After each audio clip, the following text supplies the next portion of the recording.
ఆంధ్రప్రదేశ్ రాష్ట్రంలో ఇప్పుడు జరుగుతున్న అతిపెద్ద డిస్కషన్ ఏదైనా ఉంది అంటే లిక్కర్ స్కామ్. ఆంధ్రప్రదేశ్ రాష్ట్రము అప్పుడున్న ప్రభుత్వం అంటే 2019 నుంచి 2024 వరకు ఉన్న వైసీపీ ప్రభుత్వము లిక్కర్కి సంబంధించిన అమ్మకాల్లో అవకతవకలు పాల్పడడం ద్వారా 3,200 నుంచి 3,500 కోట్ల రూపాయలు సంపాదించింది. దాన్ని 2024లో జరిగిన ఎన్నికల్లో ఉపయోగించింది అన్నది ప్రధాన ఆరోపణగా ఇప్పటికే 12 మంది అరెస్ట్ అవ్వడము, దానికి సంబంధించిన ఛార్జ్షీట్ కూడా 300 పేజెస్తో ఛార్జ్షీట్ దాఖలు అవ్వడం అనేది మనం చూసాం. ఈ సందర్భంలో జగన్మోహన్ రెడ్డి అరెస్ట్ అవుతారా అన్న ఒక డిస్కషన్ను చాలా స్ట్రాంగ్గా జరుగుతుంది. ఆ సందర్భంలోనే మరికొన్ని వాదనలు, అందులో ముఖ్యంగా ఈ మధ్య ఒక విచిత్రమైన వాదనని తెరపైకి తీసుకొచ్చే ప్రయత్నము కొద్దిమంది విలేకరులు అంటారా, జర్నలిస్టులు అంటారా, లేకపోతే విశ్లేషకులు అంటారు, వీళ్ళందరూ చేస్తున్నది ఏంటి అంటే వైఎస్ జగన్మోహన్ రెడ్డి తనకున్న 11 మంది ఎమ్మెల్యేలు, 4 ఎంపీలు, అలాగే రాజ్యసభ సభ్యులందరితోనూ రాజీనామా చేయించి దాన్ని ఆయన మీద పెడుతున్న ఈ లిక్కర్ కేసుకి వ్యతిరేకంగా లేదా దాని మీద ఒక ప్రొటెస్ట్గా ఈయన ఈ రాజీనామాలు చేయిస్తున్నారని ఒక మాట చెప్పే ప్రయత్నం చేస్తున్నారు. అంటే ఇంత ఇల్లాజికల్ డిస్కషన్ను తెరపైకి తీసుకొస్తున్నారన్న దానికి ఇది ఒక మంచి ఎగ్జాంపుల్గా చెప్పాలి.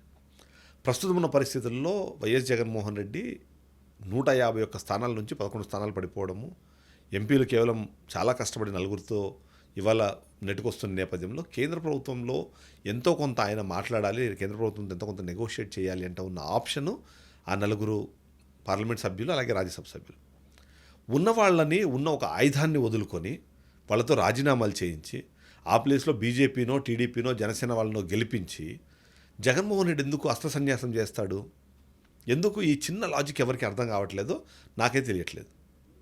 అందులో ముఖ్యంగా ఏదో కొత్తగా ఏదో విషయం కనిపెట్టేసినట్టు ఈ లిక్కర్ స్కామ్ విషయంలో జగన్మోహన్ రెడ్డి అరెస్ట్ అయిపోతే మొత్తం పార్టీ మొత్తం ఎక్కడికి వెళ్ళిపోతుంది, మొత్తం ఆ పార్టీకి భవిష్యత్తు లేకుండా అయిపోతుంది అని మాట్లాడుతున్న నేపథ్యంలో అదే సందర్భంలో కొద్దిమంది విశ్లేషకులు చెప్తున్నది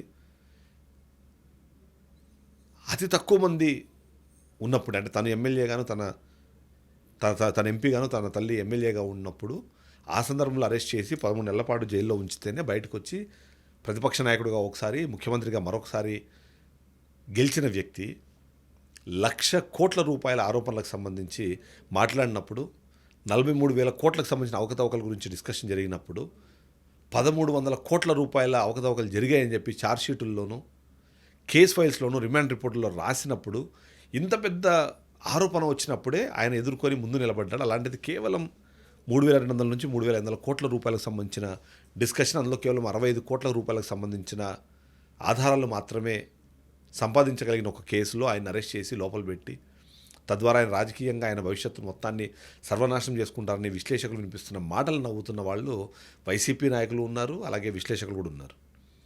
ఏంటి నిజంగానే రాజీనామా చేసే అవకాశం ఎంత మాత్రం ఉంది? రాజీనామా చేయడం ద్వారా ఆయన సాధించేది ఏముంది?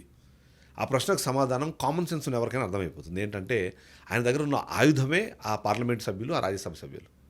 వాళ్ళను పెట్టుకొని నెగోషియేట్ చేసే ప్రయత్నం చేస్తారు. ప్రస్తుతం ఉన్న పరిస్థితుల్లో ఎన్డీఏ పూర్తి స్థాయిలో అక్కడ సీట్స్ నెంబర్స్ లేనప్పుడు పార్లమెంట్లో కానీ రాజ్యసభలో కానీ ఏదైనా బిల్లులు పాస్ చేయించుకోవాలనుకుంటే ఈ నెంబర్స్ కూడా కొన్నిసార్లు అవసరం అవుతాయి.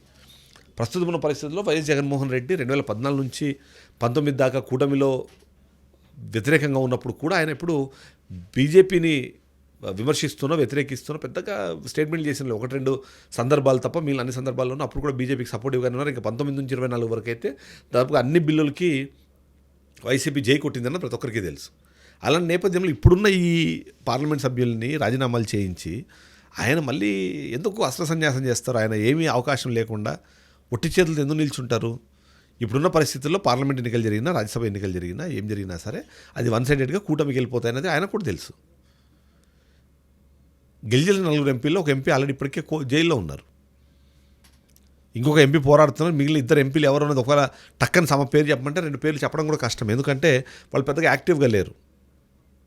ఇక రాజ్యసభ సభ్యుల్లో మాట్లాడగలిగే వాళ్ళు, ఎంతో కొంత ఫోకస్ చేయగలిగే లాంటి కీలకమైన నాయకులందరూ ఇవాళ బయట ఉన్నారు. విజయసాయి రెడ్డి కానివ్వండి, మోపిదేవి వెంకటరమణ కానివ్వండి, అప్పుడున్న నెల్లూరు జిల్లాకు సంబంధించిన నాయకులను వాళ్ళందరూ కూడా ఇప్పుడు వాళ్ళు రాజీనామా చేసేసి వాళ్ళ సైలెంట్ ఉన్నారు. అలాంటప్పుడు ఉన్న వాళ్ళని ఎందుకు పోగొట్టుకుంటారు?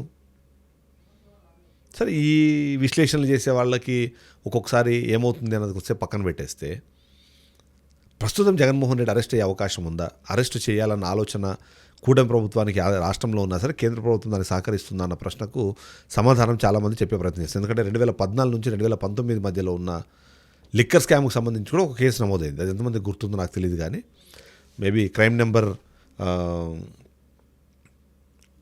18/2023. దీంట్లో కూడా ఇప్పుడు ఏవైతే ఆరోపణలు ఇస్తే సేమ్ అదే తరహా ఆరోపణలు కాస్త డిఫరెంట్గా, ఏది వైన్ షాపులను, అంటే ఏవైతే వైన్ షాపులు ఉన్నాయో వాటిని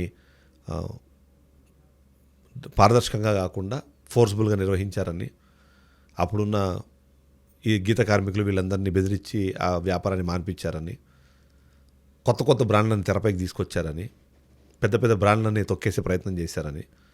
ఇక్కడ ఇంకో ఇంట్రెస్టింగ్ విషయం చెప్పాలి. ఇప్పుడు ఎవరైతే మనం మాట్లాడుకుంటున్న వాసుదేవరెడ్డి అనే నిందితుడు ఉన్నారు, ఇప్పుడున్న 2024 సమయంలో నమోదైన కేసులో ఉన్న వాసుదేవరెడ్డి, అప్పుడు కంప్లైంట్ 2019లో ఉన్న లిక్కర్ కేసులో ఈ వాసుదేవరెడ్డి అప్పుడు కంప్లైంట్ అంటే ఇప్పుడు అదే వ్యక్తి ఇవాళ ఇప్పుడు నిందితుడిగా మారిపోయాడు. సో అప్పుడేం జరిగిందో ఆయన తెలిసి ఇప్పుడేం జరిగిందో ఆయన తెలిసినప్పుడు నిజంగానే అలాంటి దానికి స్కోప్ ఇస్తారు లేదన్నది ఒక డిస్కషన్ ఎప్పటికప్పుడు జరుగుతుంది. సార్ అది ఖచ్చితంగా అది కోర్టులు నిర్ణయించాలి. వీళ్ళు ఇచ్చే ఛార్జ్ షీట్లు కానివ్వండి, లేకపోతే వీళ్ళు వేసే కౌంటర్లు కానివ్వండి, వీళ్ళు ఇచ్చే ఏదైతే డీటెయిల్స్ ఉన్నాయో దాన్ని బట్టి కోర్టులు నిర్ణయించడానికి టైం పడుతుంది, అంత తొందరగా ఏమయ్యేది కాదు. కానీ జగన్మోహన్ రెడ్డి అరెస్ట్ను ఆపాలి అన్నా, ఆపే అవకాశం ఉన్నా సరే అది చేసుకోవాల్సిన వ్యక్తి ప్రస్తుతానికి జగన్మోహన్ రెడ్డి. ఉన్న ఎంపీలతో ఆయన అక్కడ డిస్కస్ చేసే ప్రయత్నము, లేదా ఇప్పటికే ఈ లిక్కర్ స్కామ్కి సంబంధించి దేశవ్యాప్తంగా చర్చ జరిగేలాగా చర్యలు తీసుకునేందుకు లావు కృష్ణదేవరాయలు ఇప్పటికే సిద్ధమవుతున్న నేపథ్యంలో ఆ ఉన్న ముగ్గురితో దానికి వ్యతిరేకంగా మాట్లాడించకపోతే జరిగే నష్టం వైఎస్ఆర్సీపీకి చాలా క్లియర్గా తెలుసు. అలాంటప్పుడు వాళ్ళతో రాజీనామా చేసి ఆ ప్రొటెస్ట్ పేరుతో ఉన్న ఆ గ్రౌండ్ని ఆయన ఎందుకు పోగొట్టుకుంటాడో అన్న దానిపైన ఆన్సరు తెలుసుకోవాల్సిందే, ప్రతి ఒక్కరు చేయాల్సిందే. ఇప్పుడు కూడా మనకు తెలుసు 2019 వరకు జరిగిన లిక్కర్ అమ్మకాలకు సంబంధించిన స్కామ్ ఏదైతే అది ఇప్పుడు చెప్పిన క్రైమ్ నెంబర్ 18/2023కి సంబంధించిన దాని మీద స్టే నడుస్తుంది. కాబట్టి ముందస్తు బెయిల్లో చంద్రబాబు నాయుడు బయట ఉన్నారు అన్నది చెప్తున్న నేపథ్యంలో వైఎస్ఆర్సీపీ దాన్ని ఉపయోగించుకునే ప్రయత్నము ఖచ్చితంగా చేస్తుంది. ఇక జగన్మోహన్ రెడ్డి దాకా వెళ్తుందా, జగన్మోహన్ అరెస్ట్ చేస్తారా, జగన్మోహన్ రెడ్డిని అరెస్ట్ చేస్తే ప్రభుత్వం ఏంటి, పార్టీ పరిస్థితి ఏంటి, దానివల్ల ప్రభుత్వానికి వచ్చే లాభం ఏంటి, నష్టం ఏంటి, ఈ క్యాలిక్యులేషన్స్ జరుగుతుంటే ఇవన్నింటినీ గమనిస్తున్న బీజేపీ పార్టీ, ఎన్డీఏ ప్రభుత్వము ఇక్కడ జగన్మోహన్ రెడ్డి అరెస్ట్ చేయడం ద్వారా వాళ్ళకు వచ్చే లాభ నష్టాలు ఏంటని కూడా బేరీజ్ వేసుకుని తద్వారానే ముందుకు స్టెప్ వేస్తుంది అన్నది అయితే మనకు అర్థమవుతుంది. సో అది ఏం జరుగుతుందో కుదిరి వెయిట్ చేసి చూద్దాం. Thank you.